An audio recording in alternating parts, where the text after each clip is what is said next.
This podcast is for informational purposes only and does not constitute legal, tax, investment, financial, or other advice.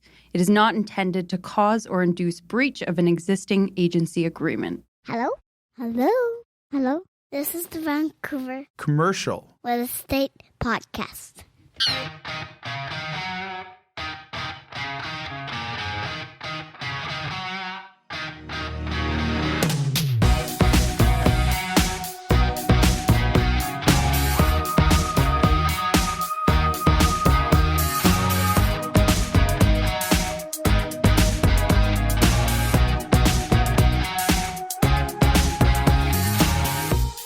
And welcome back to the Vancouver Commercial Real Estate Podcast. I'm Cory Wright. And I'm Adam Scalina. And today we've got a fantastic episode, Cory. We do. We have John MacDonald of the Business Examiner. So for people who are in the Vancouver Island region and the Thompson Okanagan and BC Interior region will be very familiar with it. It's a great publication that tracks everything from the real estate side of the business all the way to the business side of the business. They put out great weekly emails about movers and shakers, who's buying what, who's going where. So great insight, and we can't wait to pick his brain to find out what he's seeing out there in the business world, especially in those two markets. I'm super excited to have John on the show, largely because I want to ask him where he would invest, because he's kind of in all these secondary markets and he's monitoring it all the time. To be covering these different locations, you got to be excited about the regions. 100%. Right? And they have a front seat to everything that's happening, good and bad. So to get his take will be really interesting. Yeah, fantastic. Before we get to that, Cory, you're fresh off of the William Wright retreat in Whistler. I don't say fresh. I came back very tired. But anyway, it was great. We bring all the offices together once a year in Whistler. Right. Everyone's doing some golf, and some people are going to the spa, and we're having dinners, and people are having some beverages. So it was really, really great to catch up. You were invited this year, but you didn't time it very well. You were at home and you couldn't make it because you were busy or something? Yeah, I was busy. Yeah, I had a baby number 2. Congratulations. The weekend. Thank you very much. Yeah, it's equal parts exciting and terrifying because I'm back at the stage of a newborn and cluster feeding and up every 3 hours at night. But it's good to be back in the office. I should say we're recording a little bit earlier today because you're heading to a William Wright Presents cocktail party. Yeah. Is this? It's kind of a common. William Wright sponsored by Smirnoff. It's kind of a common theme we have every Christmas and every summer. We have our client summer celebrations. Just say thanks so much. We have a cocktail and appetizers. Today we have all the Lower Mainland offices going on at Global downtown at the patio. Yeah. In Kelowna, it's happening tonight at Salt and Brick on Bernard on the water. Are you somehow getting to Kelowna? No, I won't be there. And then next week. We have our Victoria one. So we do it every single year for the clients. Great chance to see them face to face and just interact with them and see how things are going and say thank you for the business. So it's straight from here right to that event right after. It's worth being a William Wright client just for all the swag and the invites. We try to do our best to give all of our clients kind of an insight of what's happening and taking part in these cool events. And then one thing we just wrapped up today as well was our William Wright Summer Speaker Series, which is a 4 or 5 part webinar speaker series where we have major CEOs from different industries join us to talk all about it. And this year it was focused on the Canadian economy. And we had people from the construction industry. We had people from the financial industry. Did John Friesen do it one year? John Friesen did it last year for us. Wow. We did it on sort of developing in BC secondary markets. And we had people from Victoria, Kelowna, Kamloops, all come on CEOs talk about their projects. But this year we had the economy. So people got to hear firsthand. And we had Doug Porter from BMO for those who've listened. Doug Porter was on our show not long ago. He was fantastic. He was amazing. Can't wait to have him back. So we had him last week at the speaker series, and everything's happening in the economy. Really, really good insight. Some people get scared, some people get excited, but we wrapped that up again today. So again, if you're a client, you get access to these VIP events face to face with these CEOs. You get asked questions and all that stuff. So we try to do our best to be on the forefront. So you get good insight, you get good care, and then customer service. And then at the end of the day, you give all the money that you earn from the transaction back via cocktails and 100%. Yeah. This is an interesting business model. Yeah. So we top shelf for all of the clients today. So we'll see how it goes. Fantastic. Well, hey, without further ado, this is a great conversation today with Business Examiner's publisher, John MacDonald. I'm super excited for this episode. Let's cut to our conversation with John. Sounds good, guys. Enjoy. This week's episode is brought to you by our great friends at Impact Commercial Group. Really enjoy working with Impact Commercial. And we should say Al and his team can basically do anything when it comes to lending. Anything when it comes under the commercial umbrella. You're building a building in development, we got you covered. You're buying land, we'll make that happen for you. You're investing in a property or multifamily building, check. Owner-occupiers looking to acquire their own space, double check.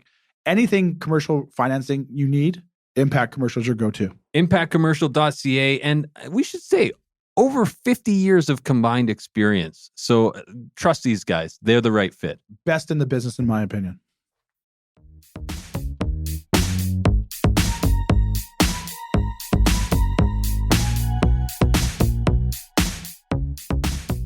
Okay, so we're here with John MacDonald. He is the publisher for Business Examiner. How you doing, John?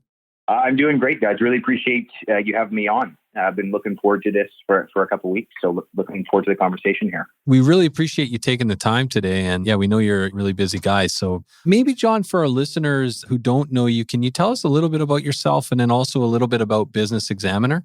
Yeah, absolutely. So yeah, I'll maybe start with the company. So I grew up in a family business. So the Business Examiner used to be called Business Vancouver Island. It was founded in 2004 by my parents. So I grew up in the business and then started in a full-time capacity with them in 2017. And then I worked, kind of ground my way up. I did a little bit of everything and then kind of settling in the business development sales side of things, and then bought the business in 2020.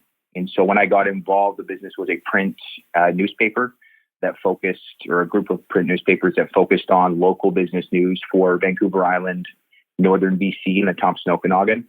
And then when I got involved, we removed print from all of our offerings and moved to an entirely online model. So we still serve those same regions, but instead of print news, it's now weekly newsletters, content on our site, and digital magazines for each of those regions. So that's a little bit about the business. For myself, I live in Abbotsford, British Columbia. I've been here for about 10 years, born and raised in Nanaimo, and I operate the business just remotely and working with our team. We've got team members anywhere from Nova Scotia, people handling certain things there, to media buyers in the Fraser Valley, all the way to writers and sales staff throughout the regions we serve. So yeah, that's a little bit about myself and my company.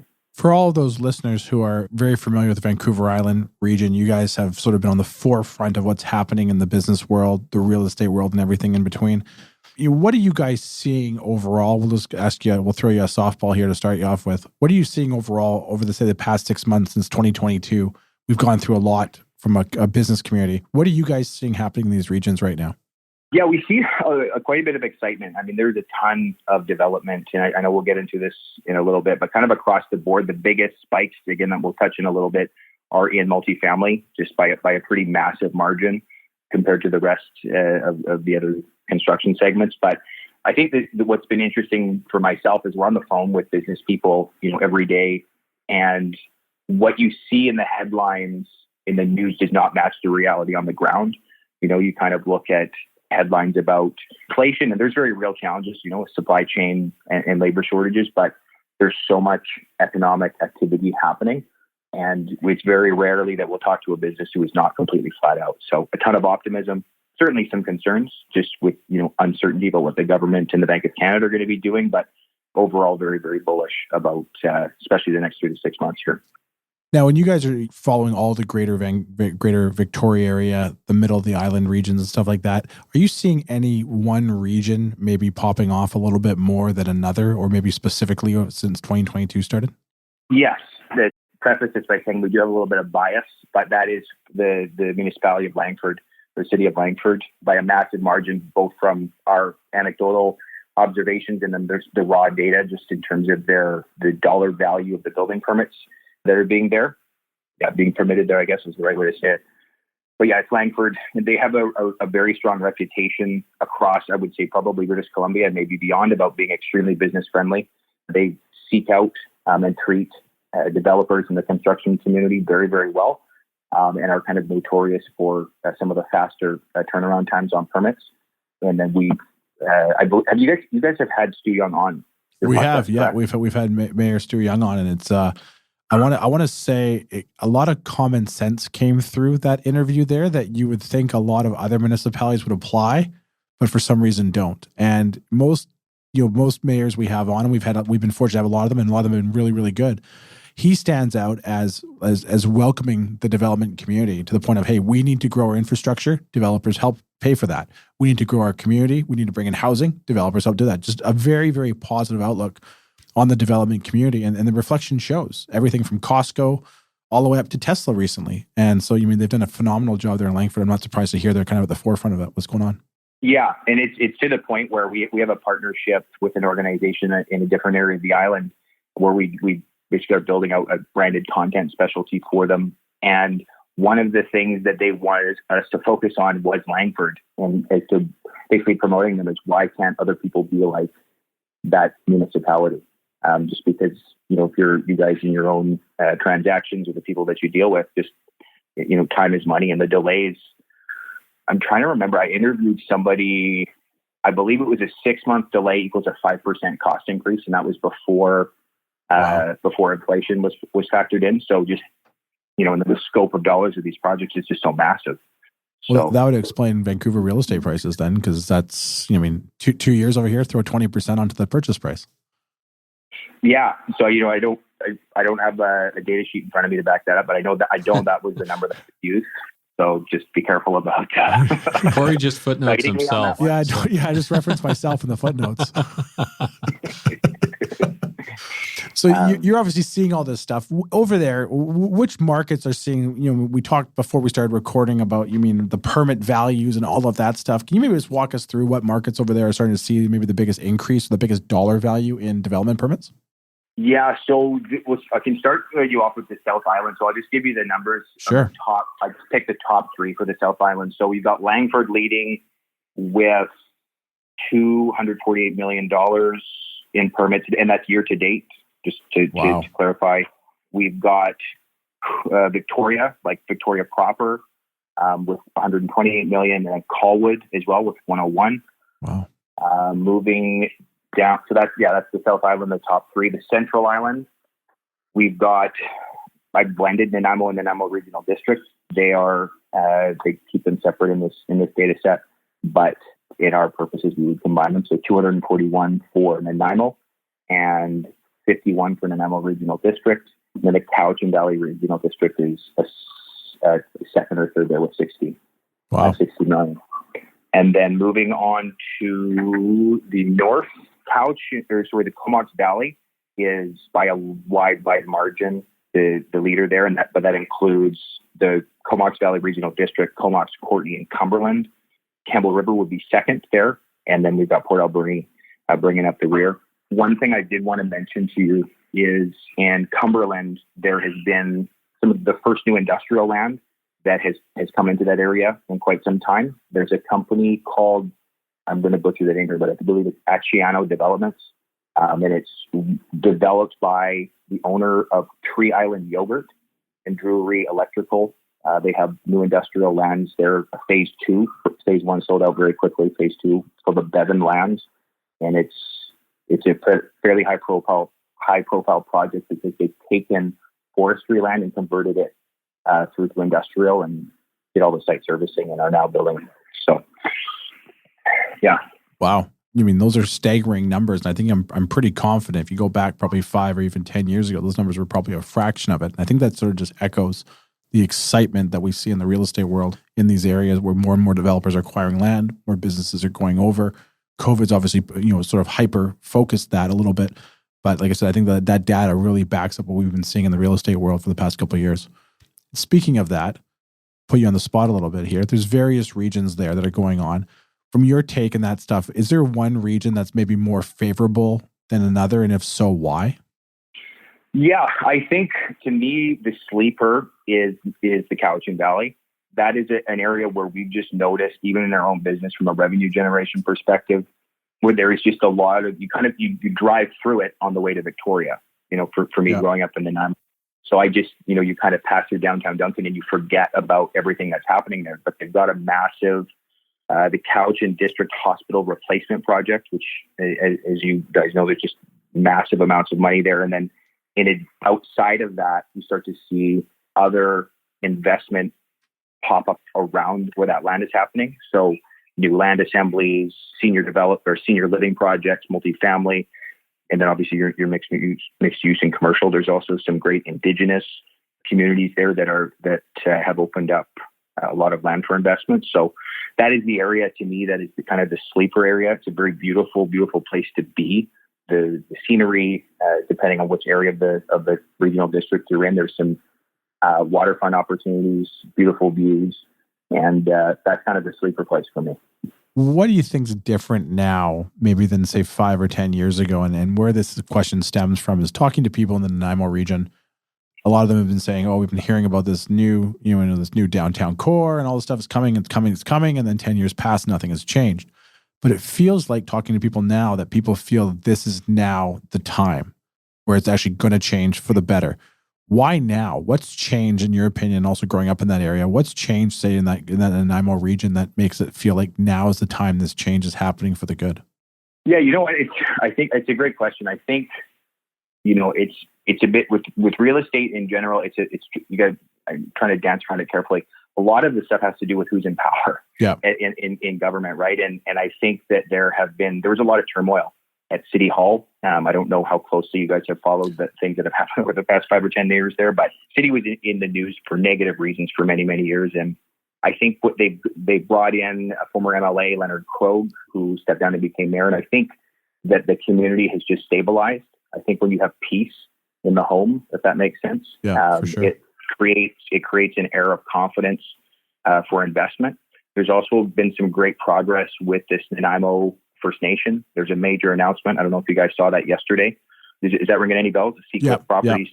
Yeah, we follow Nanaimo quite closely.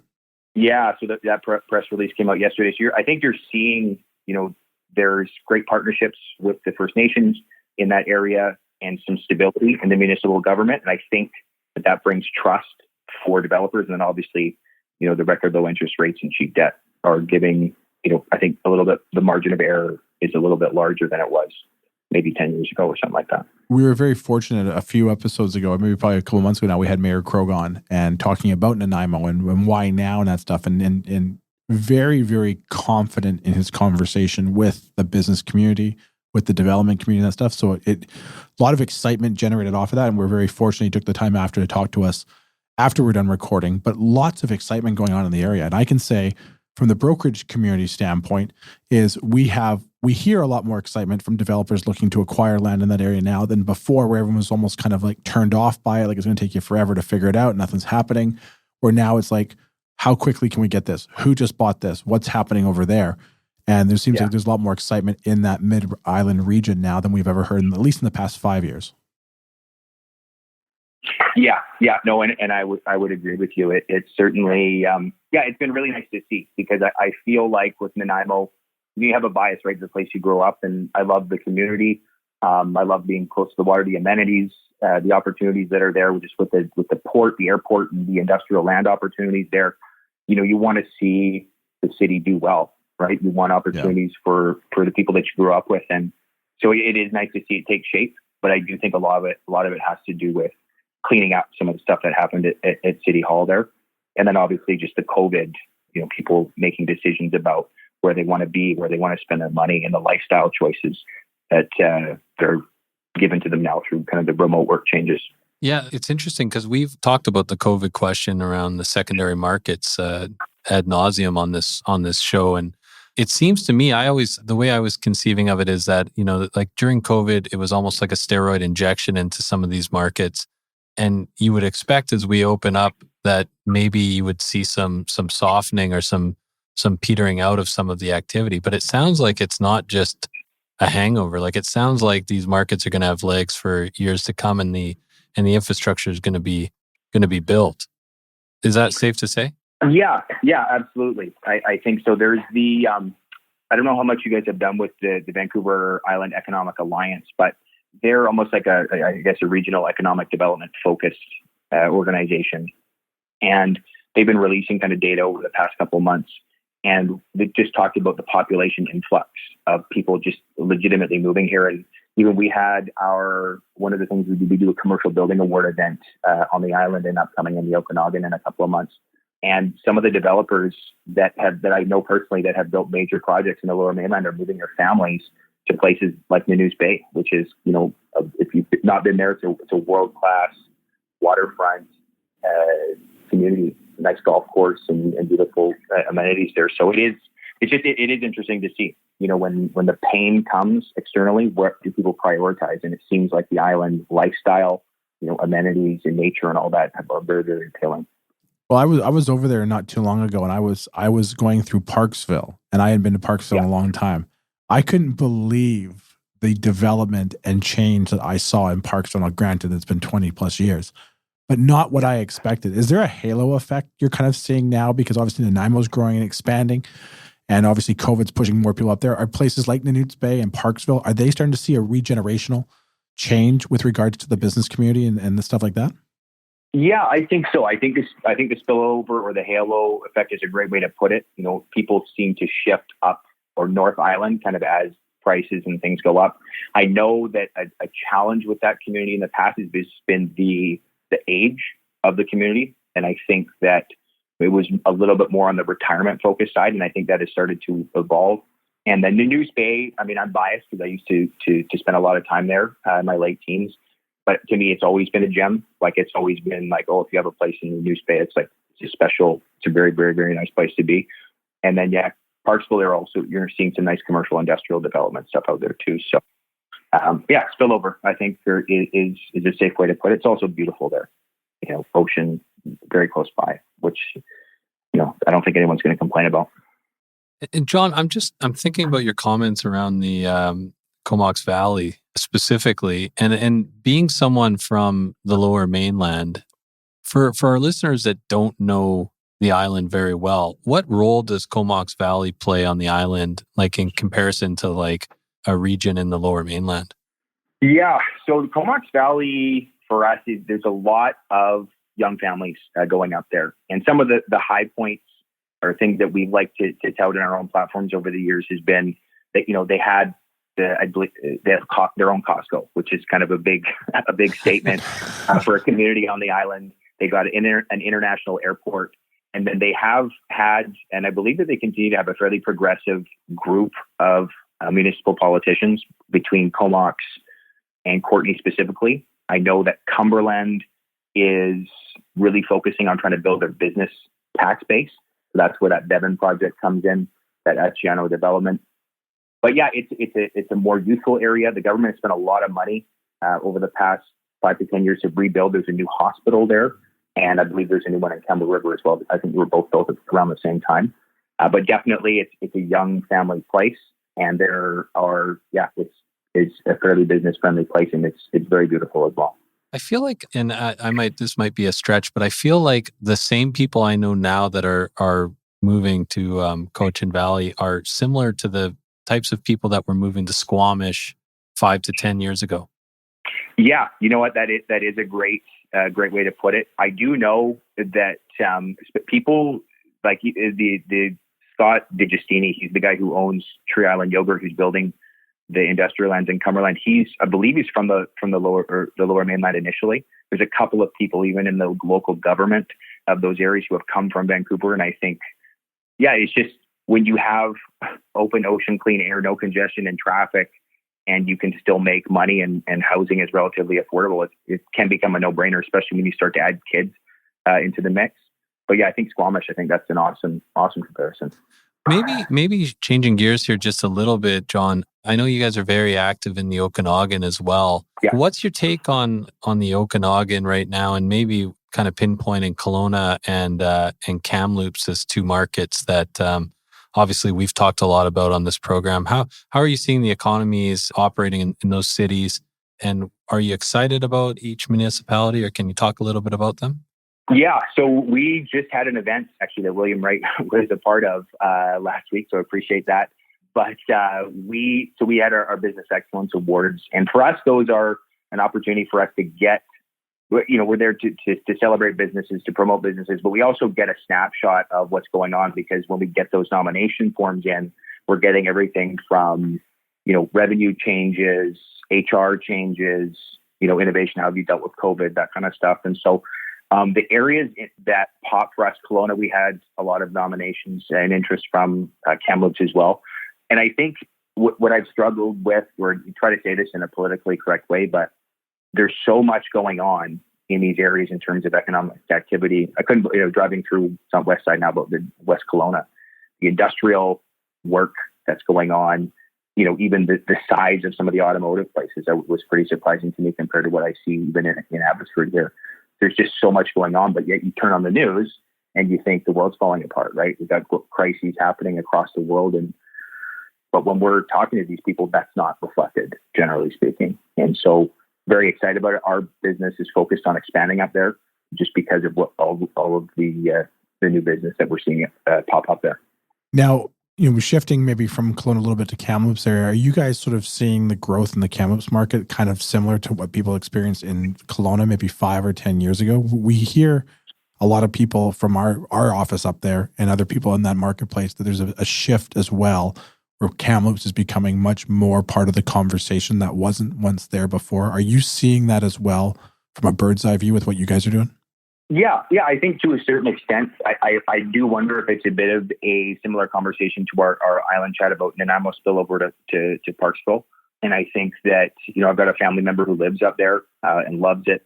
And I think there's growth. To me, again, this is anecdotal. I don't have the hard numbers in front of me. I think it's not growing at the same, exploding at the same rate.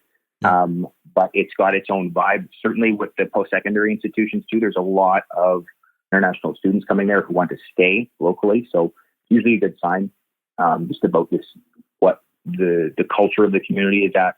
And then by extension, kind of the prospects for development and business we're looking to invest in that area. So I think, certainly optimistic. I don't think it's the same as Kelowna. That's my personal view, but still very, very exciting as well.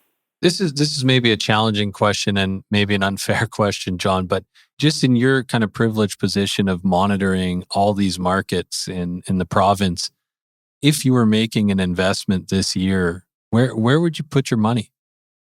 Well, it's a great question because I am actively looking right now. But the places that my own personal view on it is I like to be close and I like to be able to watch the things that I have, or at least, to be able to check in. So I look for proximity to me, places that I'm at frequently, and then secondarily, if that's a word, where are you seeing the other major players going? So for me, Nanaimo is one of those areas because I think there's some great value that's available still for, especially on the commercial side of some of the places I've been looking at. Kelowna, I like as well, but I would probably look more kind of residential up in the Kelowna area, just because I think there's a lot of great short-term rental opportunities. But for me, selfishly, and definitely have a bias, I like the island, and it would be probably Nanaimo or the Cowichan Valley, just because of the major government money that's going into that area. There's guaranteed construction happening in that region for, I believe, 5+ years with that hospital expansion, at least 5 years.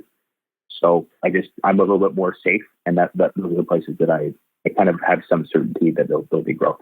That's those some great selections for sure. Last question before we hit you with our 6-pack that we're not going to let you leave until you answer everything.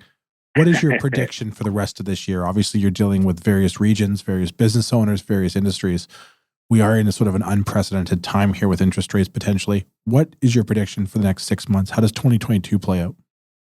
It's interesting, right? It's the first time in my professional career I've been going through this much uncertainty. And so what I'm curious about is there has been so much commitment from the federal government to build affordable housing. And we found that, again, it's my own observation, but that's propping up a lot of the construction sector. So when we're looking at these areas, I think that things are going to continue as they are, and, especially for the next 6 or so months. When some of these projects start to die out, or not die out, but become completed, and as the interest rates on project financing go up, there may be a bit of a slowdown. But I still, without having the Bank of Canada numbers in front of me, I don't think that we're back up to where we were pre-recession 2008 yet. So I think that there's still, even though people are doom and gloom in the news, it's not reflected yet anyways in what we're seeing. So we're very optimistic. Yeah, I have to echo that as well. Like I said, what you see on the news and what we see on the front lines in the commercial real estate world don't seem to match up. Yeah. So yeah, and I think too, just from more of a general business ethos or perspective, it's you want to be optimistic. It's healthy, not only for your mental health, but for the health of your business. And I think it's infectious. And so, there's always going to be challenges. Things are always going to be hard for a variety of reasons. But I just think that knowing the heart of many entrepreneurs, people are going to move forward.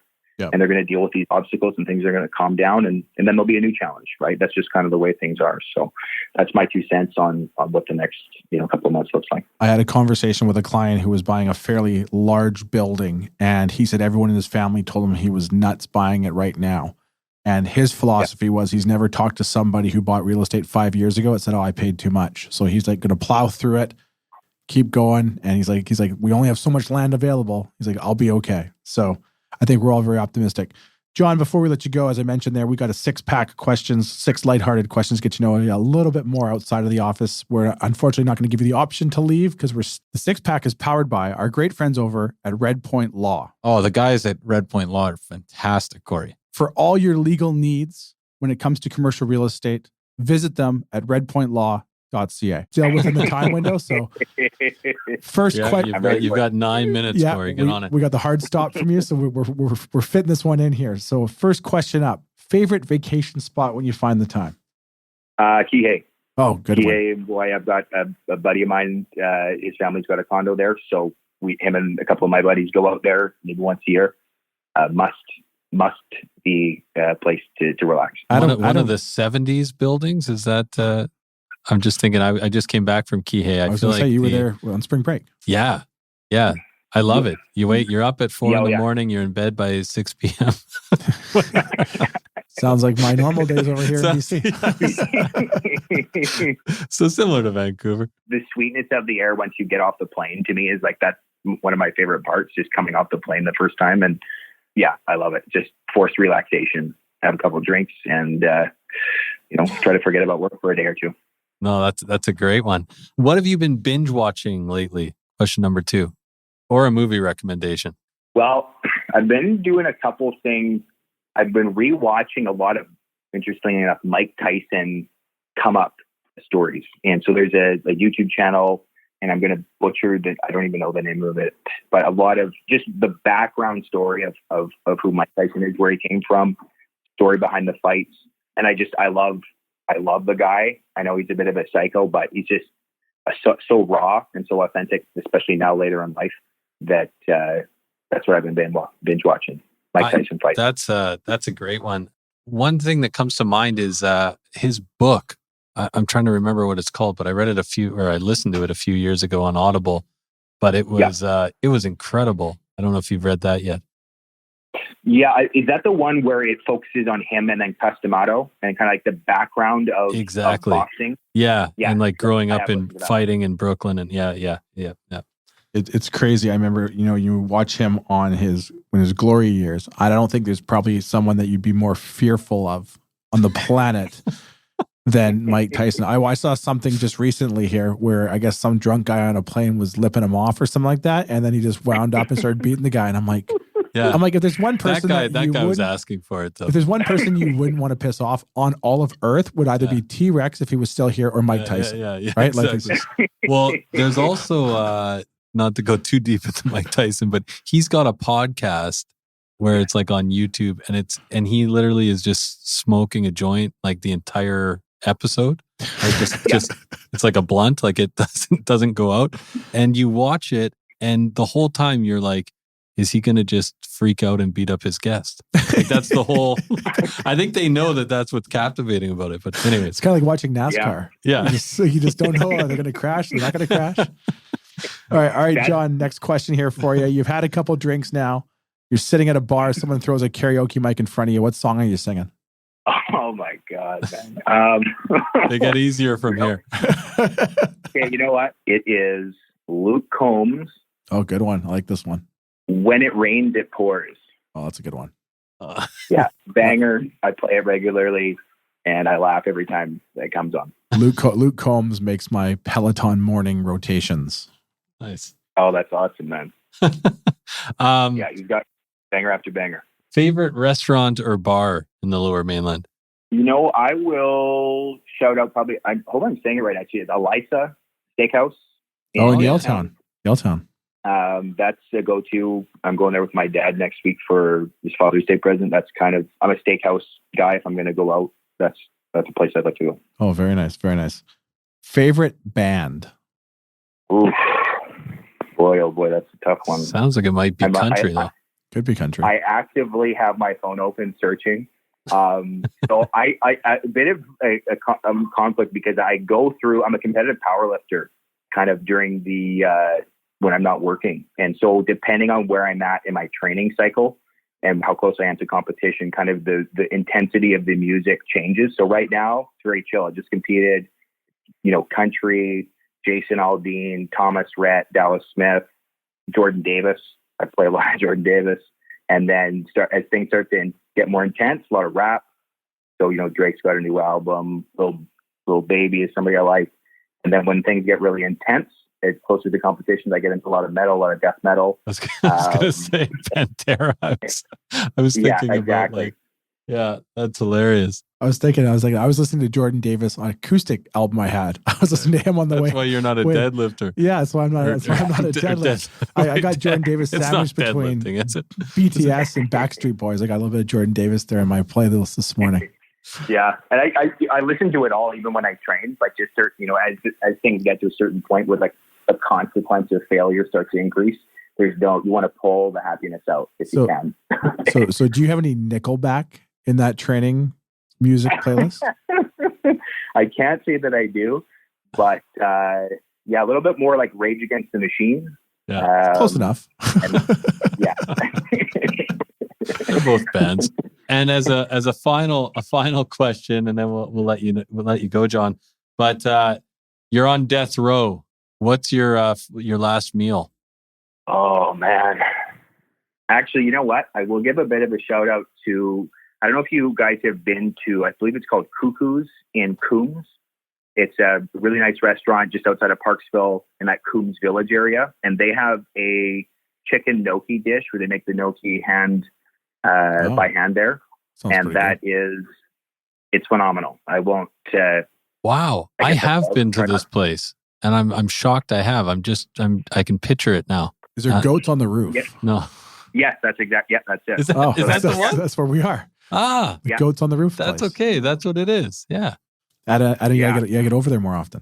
It's a beautiful spot, and just especially if you got a family, just walking around, lots of nice things to do, and generally pretty relaxed there. So. Excellent. Well, how can people find out more about what you're up to, John? And of course, Business Examiner. Probably the safest way is just businessexaminer.ca. That is kind of our central hub for, any new content that's posted up there. We've got a big event coming up in Kelowna focused on commercial development happening September 15th. And so there'll be information about that there early next week. But yeah, the website's the safest way to go. Our email and contact info is there as well. Fantastic. Well, we promised you we'd be off the call at 3:45, and it's 3:44. So we've beat ourselves by a minute here. So thanks for your time today, and we really appreciate you taking the time with us, John. Hey, I really appreciate being a part of your podcast, and look forward to hearing when it comes out. Excellent. Thanks for your time, John. Today, take care.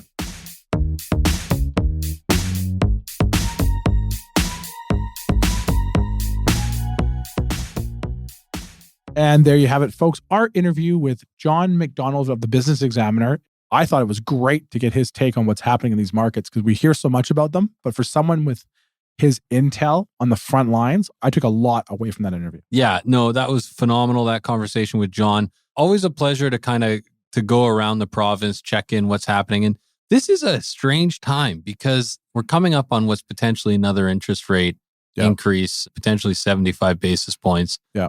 And, that's coming next month. The market still seems to be fairly brisk. Are you feeling a shift at all in commercial? I wouldn't say we're feeling a shift just yet. We definitely are seeing product that may take longer to actually sell through, or may have to go through a price reduction before it gets sold. But again, we're coming off the heels of 25 offers per property selling, Right.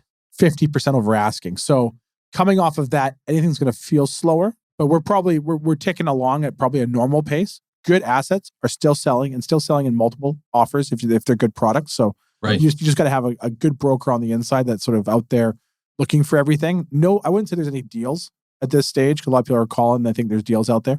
That hasn't materialized just yet and may not materialize, right? We still lack a lot of inventory, so that will be one card that we can't play. Yeah, it's a really interesting time just to be monitoring the markets, and it's going to be interesting to watch over the next 6 months or so how this all plays itself out and how it works itself out, right? Because it's these interest rates, it seems like there's no end in sight right now, and inflation again, as we just talked about. The inflation numbers seem to be unstoppable as well. Highest in 40 years last month. 40 years. 40 years. So what's that, 83? I'm calculating from my birthday. Yeah. No, it was funny. I was saying earlier, we had a sales call with some of our team members. Right. And they were like, this is the highest percentage growth we've ever seen in inflation since 1983, 40 years. And I'm like, wow, I was born in 83. Yeah.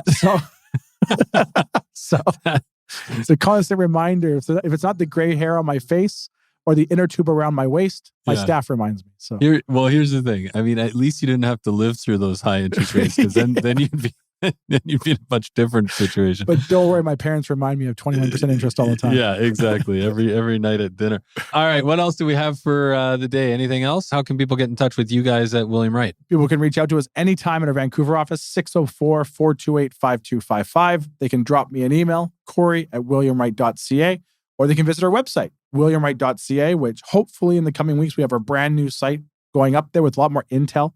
Come by, sign up for all the latest and greatest news, and we'll get you in touch with any broker that we can. Fantastic. Well, have a great week, guys. We'll see you next week. Thanks, guys, for listening. Subscribe today.